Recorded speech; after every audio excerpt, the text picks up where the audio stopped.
Okay, hello everyone.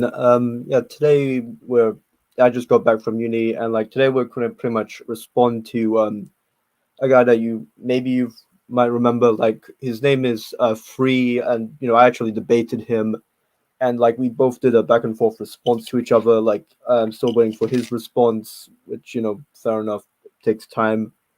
And yeah, we're actually discussing about the labor theory of value. He actually requested a debate, and like in preparation for my debate with him, I actually looked at a video of what like I looked at a video of his on the labor theory of value. One of his it was basically a response to Ubersoy, like a very a somewhat like I don't know, I'm not sure if I'd say famous, but I don't know, he's got like what, I think maybe 10,000 subscribers or something. So yeah, he's kind of big. He's a relatively small YouTuber, but like he's growing. And yeah, I've when I was talking to like Free, yeah, I looked at like Ubersoy's response, and I said that I wasn't as impressed because well, he could have used maybe some of like my arguments or like data, and specifically on risks, and I wish like Ubersoy used that. But like looking back at a second time, while I still think like Ubersoy could have done better, since he basically framed his video as like a catch-all, and like a video that's like supposed to like what like repres meant to like what it's meant to like respond to like the vast majority of like arguments for the labor theory of value. Like Ubersoy could have, I think like a few of his arguments weren't that strong, and even like his, you know, actually I've actually like talked about this. Free talked about this. Like, there's a conflation between the labor theory of value and like and surplus value. But like I guess looking back at it, like Ubusoy wasn't like completely wrong there. Did make some good points. He could have, but I think he should have expanded it more, like especially with some data. And but I've actually had experience with like adding some data in my like labor theory responses. So anyway, like I'm pers- while I'm not that impressed with Ubersoy's response, I'm not that impressed with Ubersoy's video. I'm definitely not impressed with Free Hacker's videos. So I guess we'll respond to this now. So yeah, I guess yeah. First, I think I'll pretty much share the stream link, and then we'll be good to go. Link.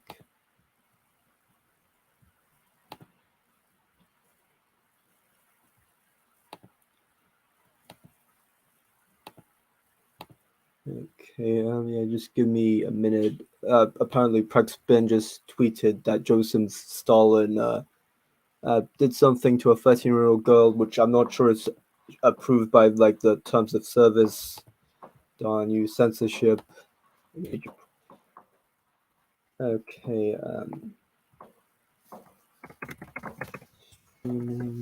now.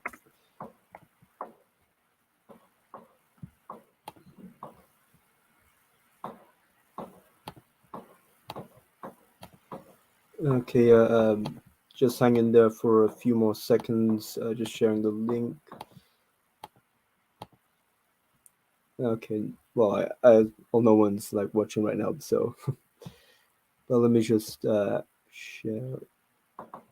Let me just share my screen. Oh yeah, also sorry, it's night right now. Diwali and all, and yeah, I just got back from uni, but it's. I'm gonna try and share thing.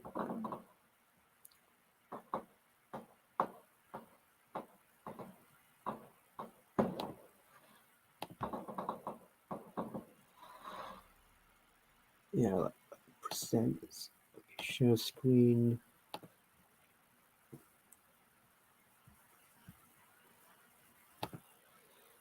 Share system audio, share it, and yep, all right, good. All of you can see, hopefully. All right, so without further ado, let's go. My days.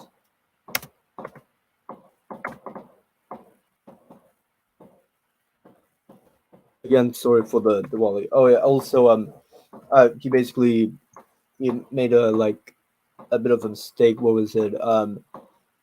Let's see. Related the concept to use for surplus values.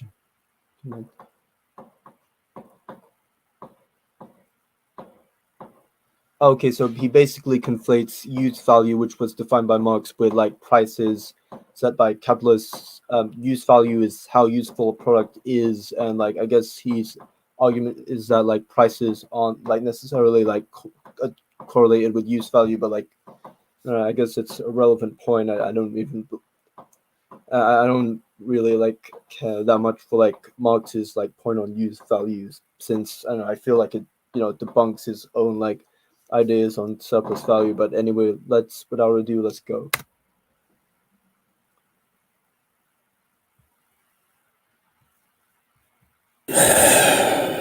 Just when we thought he couldn't get any worse. If you thought the eugenicist right couldn't say anything more pointless and purely contrarian than they already did, get a load of this crap. I swear, the only reason they're making these videos at this point is just to make themselves stand out from what people might think could be conflated with them. Well folks, find a way to offset the IQ points you're gonna lose, because today, Ubersoy is here to try and fail to attempt to debunk the labor theory of value, all while making himself look like a completely incoherent dumbass in the process. And when Naughty free. If you want to be on me, if you want to be on my stream, no swearing allowed. This is a Puritan channel.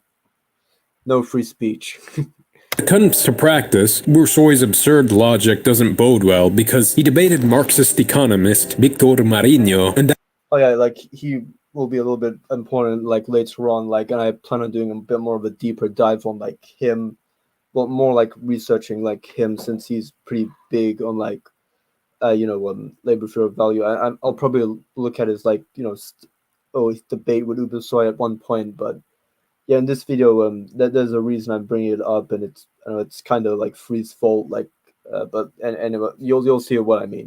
that was the most brutal beatdown of an anti-socialist I've seen this year. Let's watch. Hi, I've decided to record this video after a couple of people had contacted me on Discord. So let me just see. Trying to raise the volume up, and okay, good. All right, so yeah, I put it lower, but like Ubersoy's like video is still like pretty low volume, so I'm gonna yeah. So sorry about that. And asked me how they best could argue against the labor theory of value. So this video is for them and for every other person who doesn't know how to argue against it. So consider it to be some sort of a tutorial, but before understanding how to argue against it, it is crucial to understand what it is that you're arguing against in the first place. And in the minds of the socialists, the labor theory of value is understood as Oh yeah, no, this is a like common theme between the exchanges between me and like Free, and that's pretty much like the conflation between the surplus value and labor theory of value. Surplus value is more like well, I think Free and like Ubersoy will explain as well, but like as and even I've explained it in like previous videos. It's basically like the idea that like there's additional like value were created off, which is basically the profit. But let's see. I don't know how. Yeah, I'm not as good as explaining this. But all right. So you have a value of labor, and all right. So if a laborer like produces a good or service, and like they sell it, whatever that like they sold that would be the full labor value, and then you extract whatever the wages is, and the price minus the wages is equal to the surplus value or like profit, like a kind of basic like economics. But I guess the right's contention with like the people that push this quote unquote surplus value is whether or not this surplus value is generated unjustifiably. That I think that's my like main gripe with like this.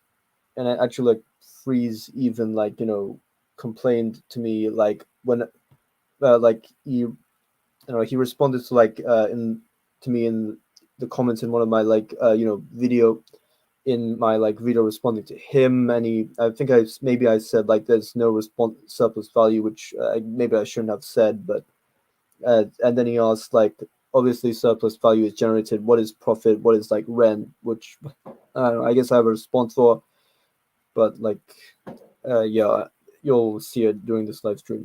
The capitalist stealing the surplus gain from selling a product, thereby stealing it from the worker to which it supposedly belongs. That's not what the labor Stealing dude as the Sorry, I just need to like hear that one more time. capitalist stealing the surplus gain from selling a product, thereby stealing it from the worker to which it supposedly belongs. That's not what the labor theory of value is in and of itself, because the definition you just gave only explains how surplus value is siphoned from the workers. The labor theory of value Siphoned again, that moral load which claims that surplus, quote unquote, surplus value is generated immorally or unjustifiably, which again is my main contention. which wasn't called that by Marx, by the way, posits Yeah, it was actually a theory created by David Ricardo and like Adam Smith, but like what that theory is obsolete, even if it was created by classical liberal economists. I'd say that the value of a good or service is determined by the perceived adequacy of the labor required to produce it. For instance, if I see a pen in the store and I choose to buy it, I feel that the labor put into making this product is adequate enough to where the product will serve me a utility. That's what Marx means by socially necessary labor required to produce something. Again, I apologize for like the fireworks. I know people are like enjoying themselves and celebrating it, but yes, maybe it's good background noise for my live stream. I don't know. Only 37 seconds in, and the high IQ is already conflating his terms. Goes to show the fastidiousness at which he researched. That is, of course, if we I guess that's fair. Assume three fundamental things. The value of labor can be measured objectively through an equation, and it will equate the constant capital of materials. Yeah, I don't think the value being objectively measured is a relevant assumption or that significant. He puts two more assumptions. Used to produce a product and the amount of hourly labor by. I'm just reading this. I've watched this before, but just like a bit of a refresher.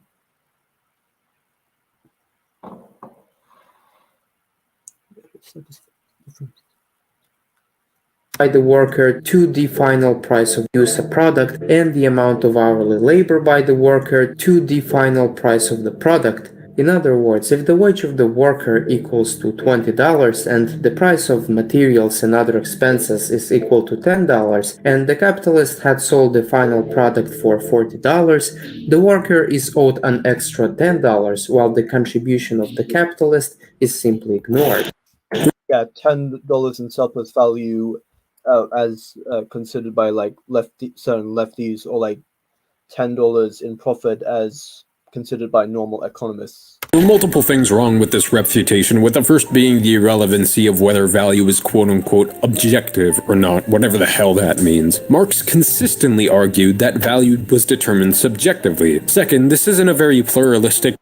Yeah, I've also like heard about the whole subjectivist like value. I need to like research that, although I'm not even sure that when like Marx says value is subjective, I'm not even sure if that's the same thing, but like I don't think that will be that relevant much to like this live stream response. Of an equation substantiating the LTV, so I'm gonna let the man of the hour explain it himself and link the paper he cites in the description of the video. Oh yes, and this and I'm going to within the next 10 seconds explain why I mentioned this guy and why like Free messed up here. Let's listen.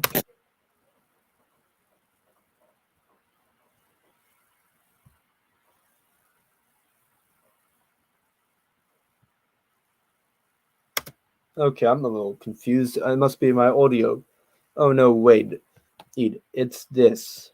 He forgot to add the audio of Marigno's like clip, and as so sadly we can't like hear it.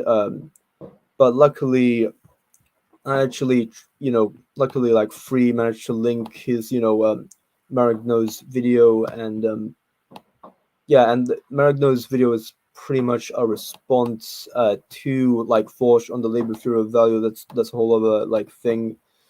But anyways, so thankfully, like Free, like copied like the whole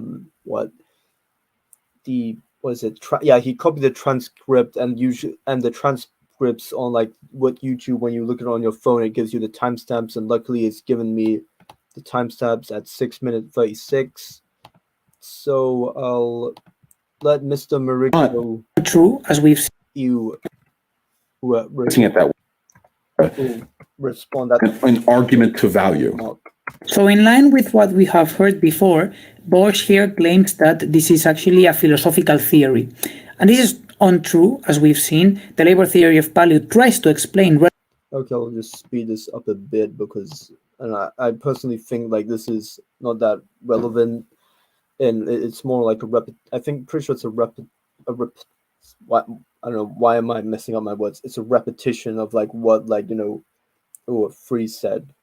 Relative prices, and it actually tries to explain them by looking at the labor that is embodied in the commodities that have these prices, that have exchange value. Now, this is something that I think that Bosch doesn't really understand here, which is the difference, the definition basically of value. Now, in Marx, value is abstract, socially necessary labor time. And this being value, what he now does is say, well, this is actually going to say a lot about the way in which commodities exchange against one another. Nowadays, my laptop is pretty glitchy. Yeah. No swearing, no swearing, no swearing. I'm gonna punch. Why can't okay, I'm peeved. What the heck? Okay, why isn't it showing In the market? effing hell? I just complained to like Free for like swearing in a video that's actually a philosophical theory. And this is untrue, as we've seen. The labor theory of value tries to explain relative prices, and it actually tries to explain them by looking at... And now I'm halfway through swearing. I'm so pissed at YouTube sometimes. Or maybe it's the laptop, whatever. It's one of those two. Do not buy Medium. It's not a good laptop. At the labor that is embodied in the commodities that have these prices, that have exchange value. Now, this is something that I think that Bosch doesn't really understand here, which is the difference, the definition basically of value. Now, in Marx, value is abstract, socially necessary labor time. And this being value, what he now does is say, well, this is actually going to say a lot about the way in which commodities exchange against one another in the market. And as we're going to see, is going to build prices of production based on this labor. And these are going to be basically the fundamental prices. So these are going to be in the same way that the fundamental value of a stock in financial theory is the total sum of dividends discounted at the interest rate. In the labor theory of value, we say that the fundamental value of a commodity is this price of production, which is the center of gravity of the actual market price. So it's not going to be necessarily equal, but it's going to be the regulator of market prices. And this is actually testable, and we're going to see empirically accurate. He had that's something that like one of the reasons why I want to like look more into him. He's also like buddies with like President Sunday, and some of you may know that like I've actually like responded to him like a week ago, and he actually responded to me back, and I plan on responding to him as well. Let's see. You see President. You probably can't tell that President Sunday's there. Let's see. For example, responding to Philosophy Tube on Confucianism with President Sunday, you might not see exactly that. President Sunday, I think he does say like Philosophy Tube though. But anyway, let's continue on.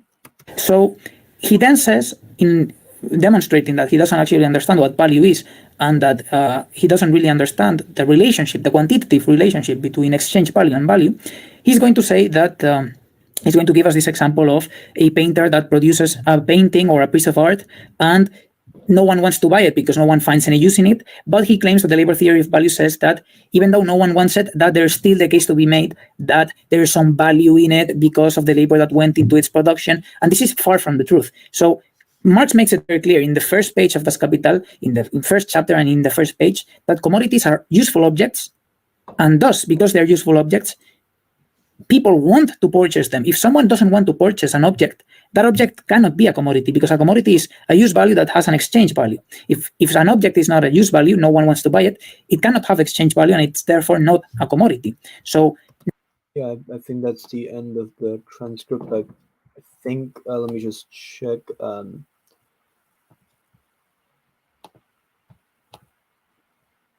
Let's see. So, wait, just 17 more seconds, I guess. No matter how much labor you input into a painting, if no one wants to purchase it, it's not going to have any value, it's not going to have any exchange value, it's not going to be a commodity. So to claim that the labor theory of value is trying to explain, even when people don't want to purchase something, the value, I don't even know what he refers to there when he... Yeah, that pretty much ended. Right, so basically, like, I think this basically relates to the whole like mud pies argument, like given by those who oppose like the labor theory of value, even though like Marx himself has talked about use value, which is basically like demand of the good and service. But the thing is like that like whole use value like argument can be used against him. While I agree that mud pies is a straw man, the way that a lot of like people who argue for the surplus theory of value, I think that mud pie argument can be used like against them, like because that similar to how like certain people diminish like maybe the value of like certain laborers who make mud pies. A lot of like the Marxists diminish the like value of like the capitalists, and yeah, I'll explain it a bit. Right, so I'll just skip how, and let's see. Although maybe I'm being a little too hard on free, since maybe a few of you guys may remember like a few months ago, or maybe a month or two ago, that I made my like Sam Seder response, and like it had a like horrible like audio quality since I edited from a mobile phone, so maybe I shouldn't be so judgmental. Ignored because... And I'm glad you mentioned the contribution of the capitalist apparently being ignored, because this brings us to one of the fundamental tenets of Marxism. The fact that capitalists can use their investment as a rationale for siphoning nearly every cent of profits from the worker. Yeah, and that's because, yeah, let me just get my like stats somewhere. Yeah, right. Yeah, 626 views, kind of proud of it. Yeah, but like Freeze responded to it before, as you can see. Okay, so like, all right, yeah. Let me just get my data. Okay, so yeah, this is because like the investment of the capitalist is extremely like risky, and yeah, for example, like within 1 year, only 79.6% of small businesses survive. Within like 5 years, only 49.6% of small businesses still survive, and this is pretty much shows that like businesses are a risky venture, and like yeah, oh, and yeah, 70% of small businesses have outstanding debt, and and also they don't make profit. Also, like what, like they can't. Oh yeah, and also many businesses don't see a profit until the third year, so it's extremely like risky. Yeah, and they face a lot of instability. While a lot of the business owners, they don't have a stable income. They aren't guaranteed an income, but like workers are guaranteed an income through their wage contracts. Now, well, I'm pretty sure that like Free responded by saying that the workers are like the wages are dependent on the success of the business, hence it would still be a problem. And I responded at like the end how right, so let's see. Yeah. Oh, yeah. Basically, the older firms have most of like employ most of the workers, and these older firms have a much lower chance of failing, as in, while like the business, so initially businesses will have a very high like failure rate, but those same small businesses employ less workers. So while workers can pretty much have like wage age contracts, he did respond with that he did respond with that you know what the sorry business owners can like fire their workers at any point, but sure, but like again, like workers have like bargaining power in the sense that, okay, let's see, oh my days. Okay, all right, let's see, so on average, that it costs 6 to 9 months of salary on average to replace an employee in the U.S. It can cost like thousands of dollars. It's not easy, and yeah. So for example, for a manager making $60,000 a year, that's $30,000 to $45,000 in recruiting and training expenses, because hiring a worker, it isn't cheap. Especially since some of the reasons are like recruitment costs, lost productivity, hurts employer morale, training costs. There's a loss in like skills and institutional knowledge, a cultural impact, which I guess links to employee morale. Yeah, lost productivity. I think I said that. Yeah. Yes. Yeah, very sorry for like not responding free, but and I guess maybe I'll respond to a few of his comments. This was a bad video. I think maybe he was responding to like Ubersoy's video, or okay, he's responding to he's saying his own video was bad.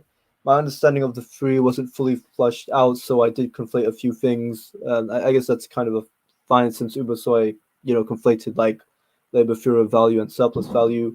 Considering redoing this video or just making a standalone critique of Ubersoy's understanding, because I think he made some disingenuous arguments. Yeah, I do plan on like making a redo of some of my videos, since some of the earlier videos I did back in 2020, they like not I'm gonna honest, like there was like I didn't like read like all of my sources, so maybe I should like unlist those videos for the time being, and then and like make a redo. And they also had like bad audio quality, but yeah, let's see, what were the other comments. No, use value is demand, it's abstract utility, it's the abstract utility it accepts. Okay, well, yeah, I guess conflation. Yeah, what it means here is use value and how useful it is to like society. For example, say a computer, like it can do a lot of things, like spreadsheet like calculating. I shouldn't maybe know the way I'm using the example is dumb. Okay, it's something more simple, like I don't know what, a hammer can be used to like connect things, like connect wood with like each other, like maybe like a chair. Like, okay, I'm really bad at explaining this like off the cuff. Yeah, actually, like, let's see, yeah, I'll show it.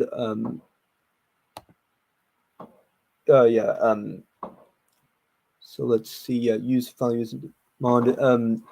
Basically like how useful a product is to people in society, rather than what people in society would consider like as valuable, since of like the good or service, since people can be like irrational. All right, so, and this one, let's see, the last one is, wait, surplus value of theory isn't a theory of how goods are priced, it is a characterization of which kinds of money are which. Okay, I'm not exactly sure what where that came from. Did I say surplus theory of value? or labor fair value. But regardless, I guess that point isn't that important since I don't know. I don't know. Maybe I made a miss. Maybe I said the wrong thing and I didn't even notice. But I'll continue the Ubersoy response. Okay, like If business structure was cooperated, each and every one of the workers would have their labor also be their investment equally. this is a reference to worker co-ops and like the quote-unquote workplace democracy. Assumption ignores other external factors such as workers' benefits, experience, cost of investment, risks, and other various financial operations which determine the wage of external factors such as workers' benefits, experience, cost of investment, risks, and other various financial operations which determine the wage of the worker, and finally, Okay, yeah, I guess this is kind of what I was talking about, where like Ubersoy basically said the points, but like he should have expanded on it. He mentioned things when he says other factors. What says things like risk or cost of investment. He should have used some stats like I did, where I talked about like the initial like high like business failure rates, such as half of small businesses like fail within the first 5 years. Let's see, a business isn't profitable until like the third year on average. Stuff like that. Like that would have been a much more like convincing and like and such. Well, I guess I'll let Free respond. Again, we think the way business is structured so the capitalists can use their investment to justify siphoning profits away from the workers is based on an entirely arbitrary precedent. Stop defending people that are marginalizing quite literally everyone just so they can make their stock look more attractive, and get real. Yeah, there is one thing that I kind of didn't understand, like in my debate with like Ubersoy as well as some of his videos. It eventually led to the point like where our main point of contention, and I think the point that basically both our positions rest on is like the surplus value of like the rich corporate executive like doing from like dividends. I think I'm gonna have to maybe direct message him and like ask him about that, and since that I think could be the point that will change one of our minds, maybe.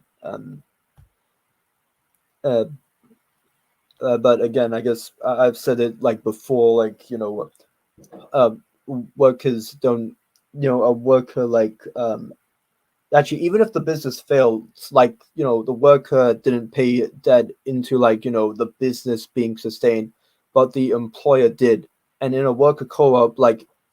All of the workers, if you like all of the workers equally invested, they would also need to like get loans from like banks to like sustain their business, and also they would probably have to like be willing to like would go without like wages, even like maybe unless they're borrowing like from the bank and to like sustain themselves. I mean, like they maybe get like quote unquote wages from like bank loans, but like in terms of like sustain direct wages from like the business, those cash flows aren't going to generally like come until like maybe the third year on average. So again, a lot of the same problems like with businesses, traditional businesses, will apply to worker co-ops. Third assumption is that whatever product that is sold was sold in such a manner that a surplus value could be generated in the first place so that the capitalist could rob it from the worker. In other words, surplus theory of value only exists in a positive transaction, that is, maybe he's criticizing Ubersoy here, since I don't remember saying surplus theory of value, but Ubersoy just did it right now. So again, like Ubersoy, I've noticed like a lot of people that like Free responded to, like they conflated their terms, which Free rightly complains about. He even like I think maybe he complained to it about me, since I wasn't. I think I like accidentally like made that like conflation in our like debate at the start. Yeah, but like I actually at least took the time to like read an article about the labor theory of value and the surplus value, and found out that it was first formulated by David Ricardo and like Adam Smith, not like Marx. Where a surplus value can be generated in the first place. Now, Mr. Soy, I swear I don't. I'll admit I don't understand what like Ubersoy is talking about. Maybe it's some like weird like moral like undertone, like I don't know. Maybe he's talking about like a weird moral narrative that Marxists have, but like I think he should be a bit more clear on this. I don't know who I'm criticizing more, Ubersoy or Free here in this stream, which is interesting because I've actually like done some like tweets like replying positively like on Twitter like to Ubersoy. So this might be a big surprise to Ubersoy, but anyway, like I think I've been talking way too much here. I don't mean this question as pejorative, but I truly have to ask. Don't take this the wrong way, and don't think I'm purely asking this to sound inflammatory, but what the fuck are you talking about? Literally no Marxist believes that surplus value always exists, and that are you talking about? Literally no. Okay, yeah, that's why I sped it up because of the swearing in. No Marxist believes that surplus value always exists, and that we think it's created at the point of purchase because then there's an amount of money that the capitalist can siphon away from the worker. I'm unaware of what a positive transaction is, and you're starting to sound like Jordan Peterson. I guess like I guess this I'm not sure if this point is like a detour from what Free is saying, but I guess we'll focus on like say if a business is like unprofitable, like and from like our like the calculations that like Ubersoy and maybe Free did, like there was like profit like generated like overall for the business once you take out like the labor wages and like other costs. But like what if a like business doesn't make a profit? What if it makes a loss? That would like surplus value be debunked since there's no like profit then? Not necessarily, because per unit or like goods or service, like you can still sell it at a profit per unit, where like the price has to be more than the like weight cost of like wage, more than the cost of production. And average revenue, I guess. No, sorry, like basically you can still generate like average like profit like per good or service, but like you can still make a loss because you don't sell enough of those. And like you may have made those products, but you haven't like sold much of them, and hence make a loss. And that you're just saying buzzwords for the sake of sounding academic instead of making a substantive point. Exactly, identifying those assumptions are crucially helpful in order to deconstruct their theory, because it simply cannot exist without them. For instance, if we were to deconstruct the third assumption, we can do so by a thought experiment, where the cost of labor is $50, the cost of materials is about $25, while the product that was sold is only $50. The surplus value is simply not present here.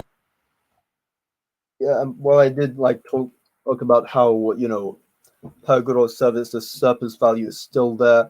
The whole loss argument, how it does still like make it tougher for like the Marxists, because let's see, so like let's see, so if like a bit, I know it's the workers like are not that like harmed from like but at least directly from like a business loss compared to the capitalists. Well, like the workers could like be hurt from like long-term from unemployment in the long term, like the business owner is like directly hurt by a loss due to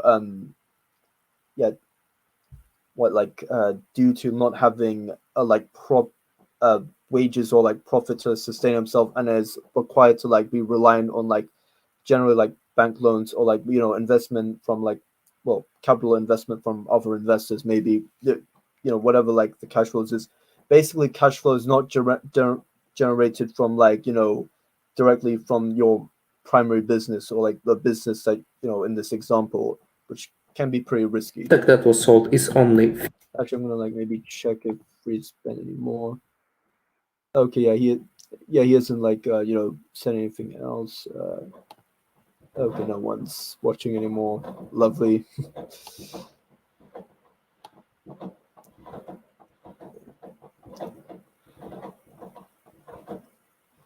Wait, yeah, 40 minutes. Yeah, we're not even halfway through yet. $50. The surplus value is simply not present here.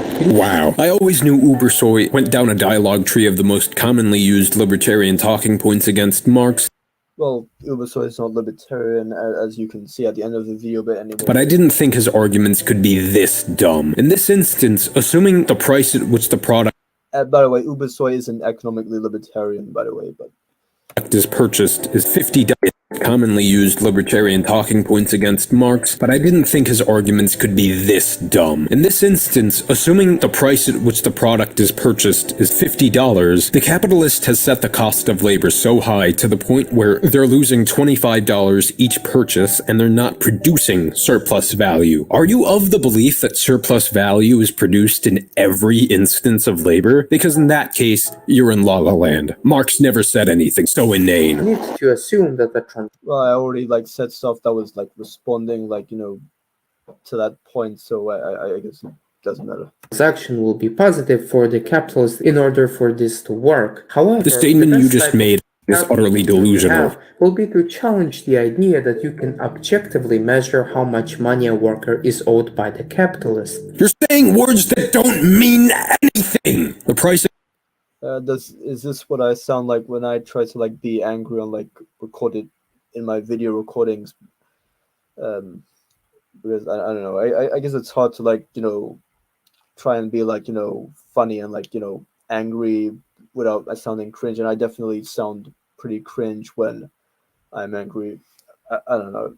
We all try, I guess. at which labor is set is determined by the capitalist so long as a person who's qualified is willing to fill the position in.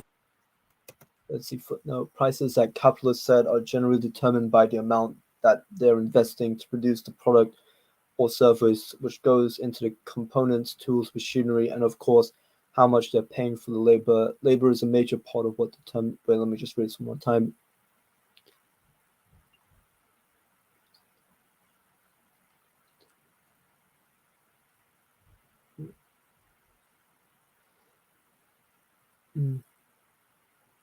Determines how labor is a major part of what determines how prices are set, which is a core point of the LTV. Just thought I'd clarify this. Yes, labor is a major part of cost, but so is capital investment, which and also like resources, which are like non-labor like value. And this I think this is kind of where like the mud pie argument like comes in. That goes against like Marxist points about this, but let's continue on. Yeah.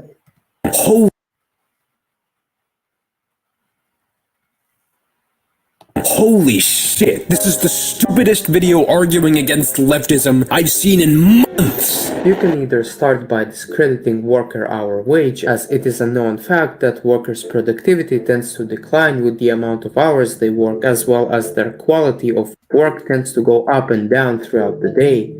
This is interesting because it's I'm pretty sure like from basic economic theory, like how like workers' productivity declines over time, like over the day, like you're a lot less productive at say 3 p.m. than you are at like say 10 a.m.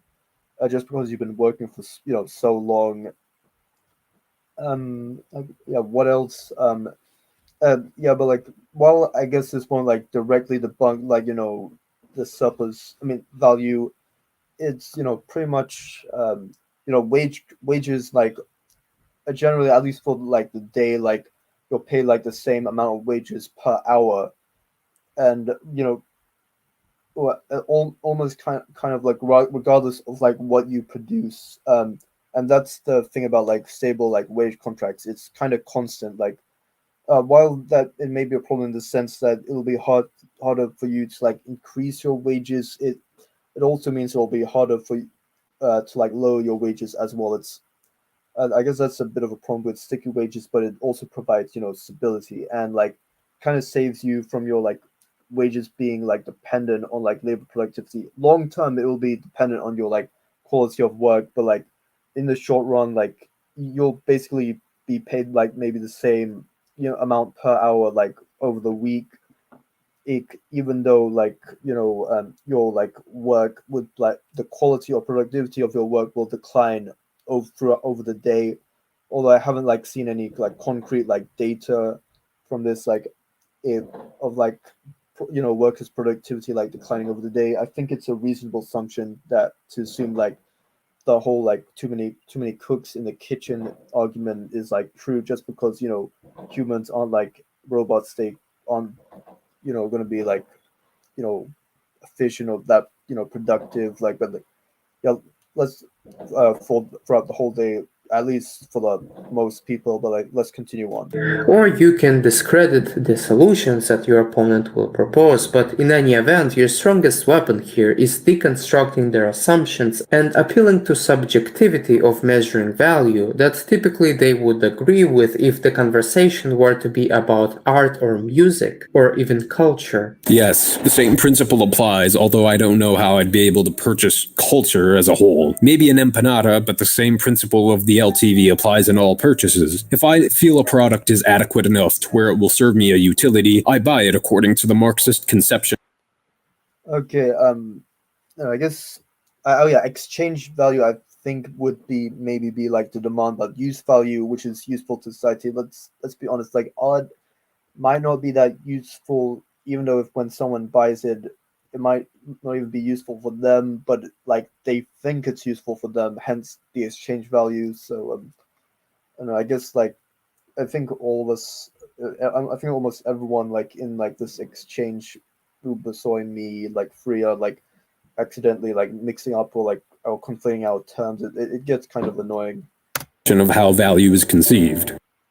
Footnote: what I'm talking about has nothing to do with use value, not pricing, which is what the LTV has to do with. Ah, yes, he even corrects it himself. And even talked about it at the start. Okay, yeah, I'll give credit like instantly, like correcting himself.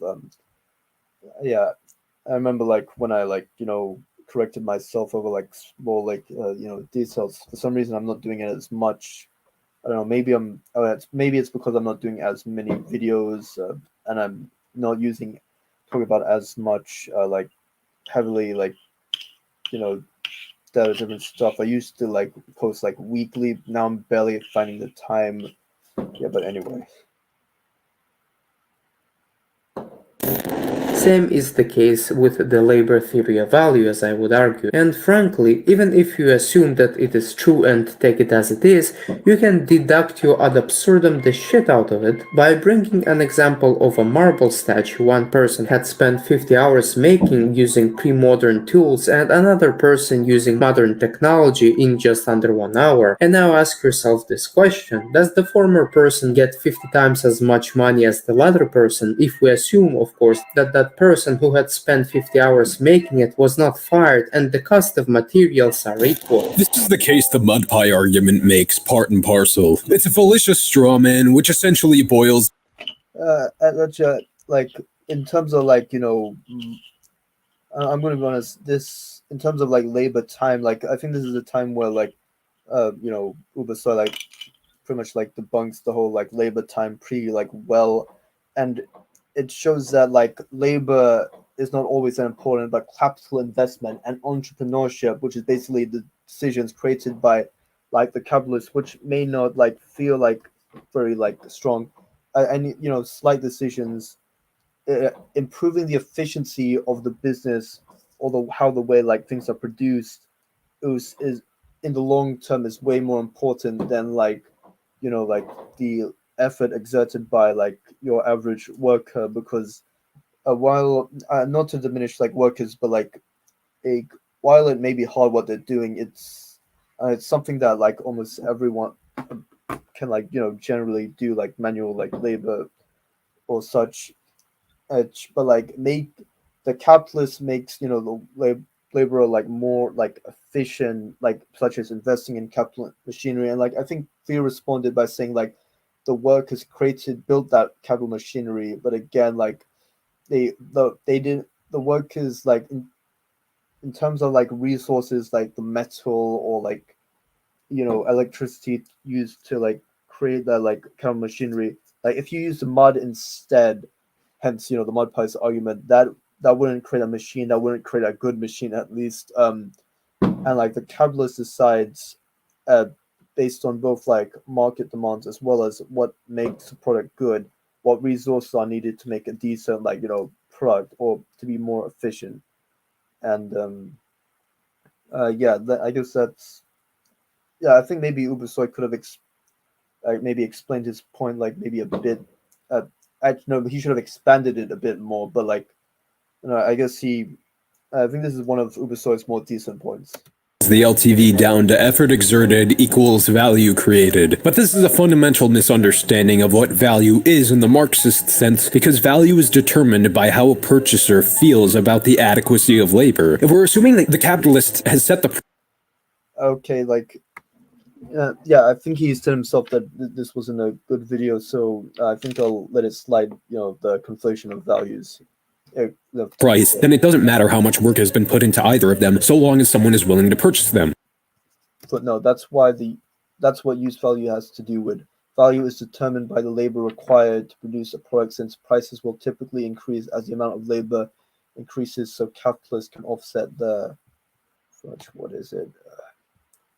offset their losses. Yeah, sorry, like certain like part of the video is blocked by like a StreamYard like board.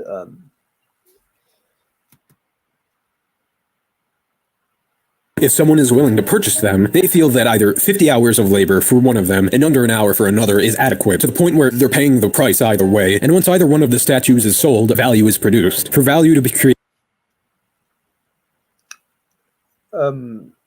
Yeah, but like what Ubersoy like showed was like sometimes like labor like value. Yeah, sometimes you need to like things work smart rather than work hard, like create more, for the capitalists, create more efficient ways for like the worker to like work like people are work, though one worker may like not like well, actually he talked about like labor time, but like he also like talks about like use value, but like again sometimes like the use value isn't dependent on like labor. For example, like say a consumer may buy a statue made of like marble rather than a statue made of mud, even though maybe the same effort is created like sculpt. Actually, maybe that's not good. Because marble is much harder than mud. Like mud and like clay, because mud is pretty dirty, but clay is like hard drying. It's but you understand, you could still like put in a laborer put in the same effort, but if the material is like wrong or like not preferred by like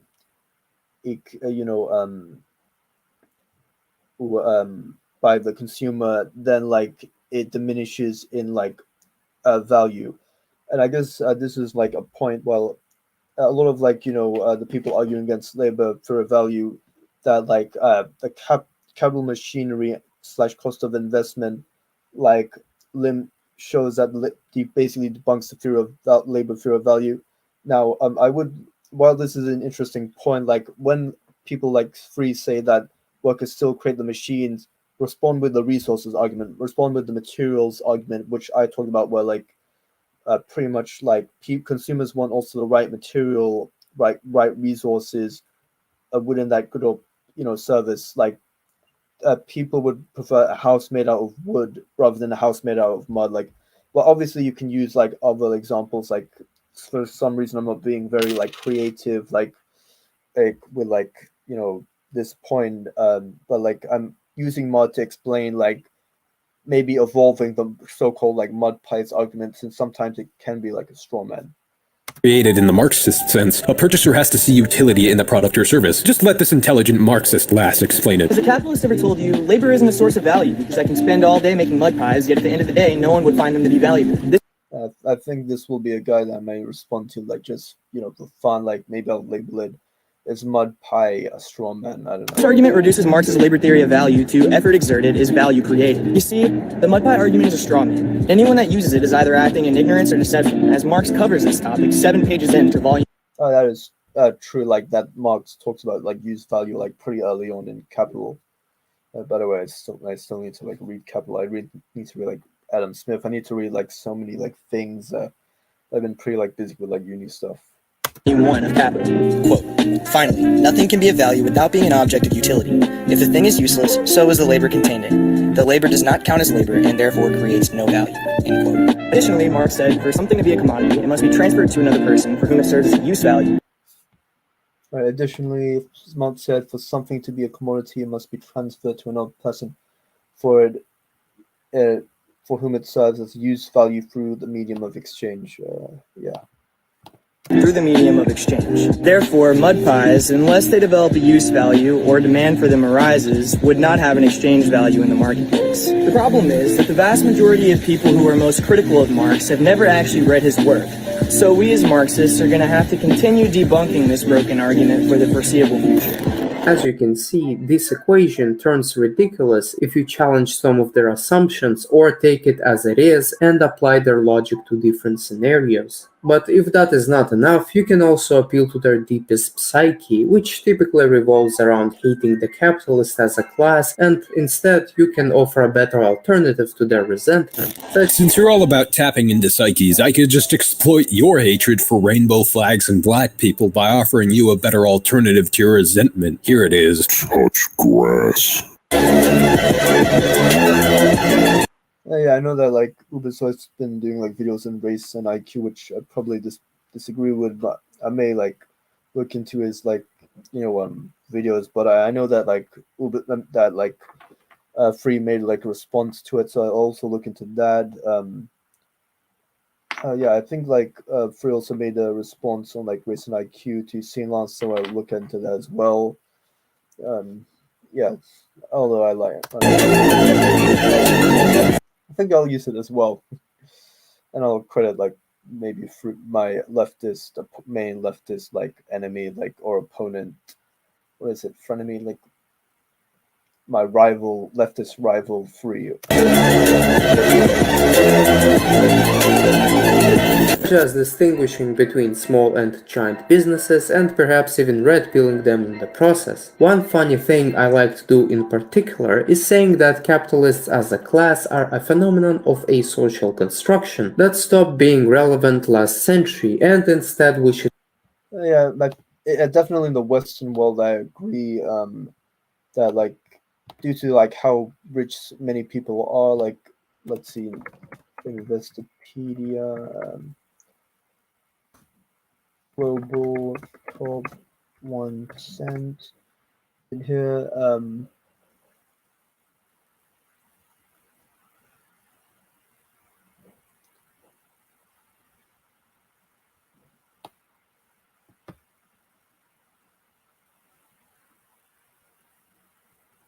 Okay, no man, I can't.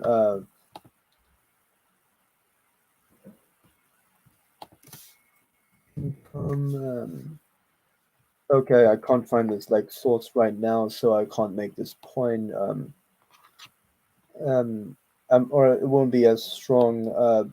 But basically, like, workers have gotten a lot more richer now. We don't have, like, basic wage laborers anymore. We have, like, people who work with, like, computers, like, white collar, like, jobs, like sitting down, like, doing computer work. Like, it's hardly the same now. Like, if you had, like, workers, like,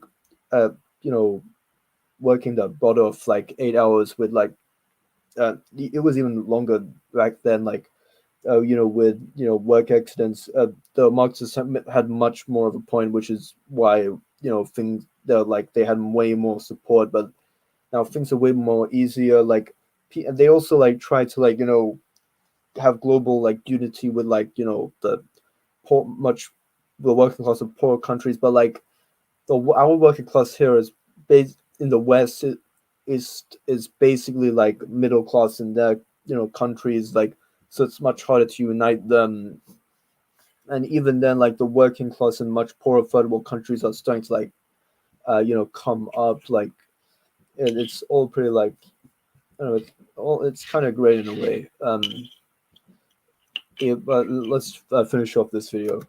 Focus on the super rich and improving the conditions of the workers. The One super thing rich we are should never do, capitalists. however, is to moralize this issue by justifying the unequal labor relations as a whole, where the capitalist can basically do whatever he wants to do, especially considering that your opponent is of the exact opposite moral framework. So it is logical that Oh yeah, and this is where like Ubersoy and me like mainly disagree with, but since well, I'm more right leaning. I'm not sure if I'm a libertarian or anymore, or a neoliberal. Like, thank you, libertarians. Your takes on Ukraine has started to like radicalize me to like centrists. Even though I'm not a centrist, I'm definitely very right wing. Like, but like regardless, I'm very like economically right wing. In contrast to like Ubersoy, who's not a libertarian, which kind of like annoyed me when like like Free called it, said he was using libertarian arguments. It's more like capitalist, basic capitalist arguments. But anyway, you won't be able to appeal to them in such a manner, as it is in my conviction that the defense of private property can be best defended not by the appeal of it being a right, which is circular, but rather by an appeal to its functionality, and it is often the case that the exercise of businesses by the capitalists must be heavily regulated in order to increase social functioning and decrease resentment and Marxist sentiments. You said you were going to make an argument in favor of private property, with the case being its functionality, but then you pivot to regulating private property to increase social functioning. However, we'd have much more increased social functioning if our labor was on a level playing field and we distributed the profits equally. I don't know. I feel it's kind of a like level playing field, since I talked about like how it's cost a lot to like replace a worker. Like, so it's pretty it's pretty like risky for a business to even like take on like a worker, since you cover the cost of training them and such. And like if they don't work for you, then like you kind of I don't know, if they're fired like early on, then you've like trained them for nothing. And yeah, like let's continue on. With some exceptions being present in cases of need, right? Moral statements about how capitalists can do with you whatever. Also, if a person wants to like create a worker co-op, that's up to them. That's their choice. It's a free market. But like we shouldn't like force that onto like all businesses. He wants to do just because you signed a contract will build nothing but a greater resentment towards you and make you look like a bootlicker. Finally, if you like to troll, or possibly you are even a libertarian, what I like to bring up pretty often is known as Taylorism, or the scientific management. That is an idea that we can measure the wage of the worker by the productivity of the worker instead of their fixed hourly wage. We can measure their wages via their productivity and not their wage. Right. The utter brilliance of libertarianism, people. And no, you're wrong. Yeah, again, like well, actually, I'm not. I guess I could look into like Taylorism, but like maybe I misheard this. But like I actually said this before, how like you're paid like on an hourly basis, and in the short term, like your wages on like, unless it's a certain type of contract, usually like your wages are dependent on like your wages are dependent on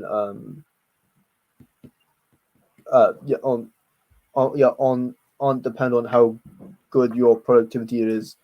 You're pretty much like working, as long as you don't like visibly slack off. And for the most, and like maybe your productivity declines later during the day, like you're not going to get in trouble like much, unless you're like a salesman whose main like source of income is like commissions. Like then your the majority of your wages will be very dependent on labor productivity or the quality of your labor. I watched The Office, so that's a good show. I would recommend it.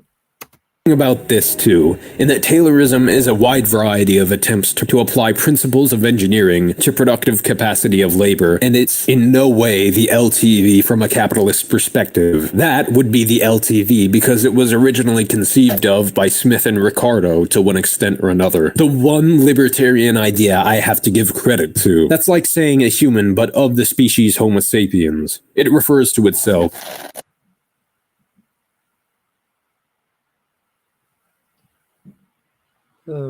Okay, I guess I'll just pretty much like let Free finish this. It's just a simple conclusion, and then I'm off. Yeah, I think you forgot to give me. I'd honestly love to see you make more videos fatuously attempting to criticize Marxism, because seeing Darwinists like you taking L after L after L is amusing. Well, folks, as you can see, Ubersoy has not only failed to debunk a single premise that the LTV puts forth, but he's also lowered the collective IQ substantially and made himself look dumber than we already thought he was. If you'd like to debate in favor of Ubersoy's position, or are Ubersoy himself looking to debate, you know what to do. Thanks for watching. Okay, so there is one more thing, like I did like watch like his link and he actually like talk Mr. like try and gain an understanding of the world. LTV is useful for reframing our understanding of the relationship between the worker and the laborer, but I don't think it's like an economic law. Kill me. Okay, so like Mr. Magarino here like showed a study like showing apparently the legitimacy of the labor value. So I'm actually going to look into that. But like again, labor value isn't necessarily surplus value, and while like labor value may have a significant contribution, so does capital machinery, investment, resources, entrepreneurship, like business decisions. But like anyway, like I wanted to finish like 20 minutes earlier, but I guess I didn't. It was a 16-minute video. But I guess I'm grateful that I didn't make this stream any longer. So yeah, thank you everyone for watching, and see you later. Bye.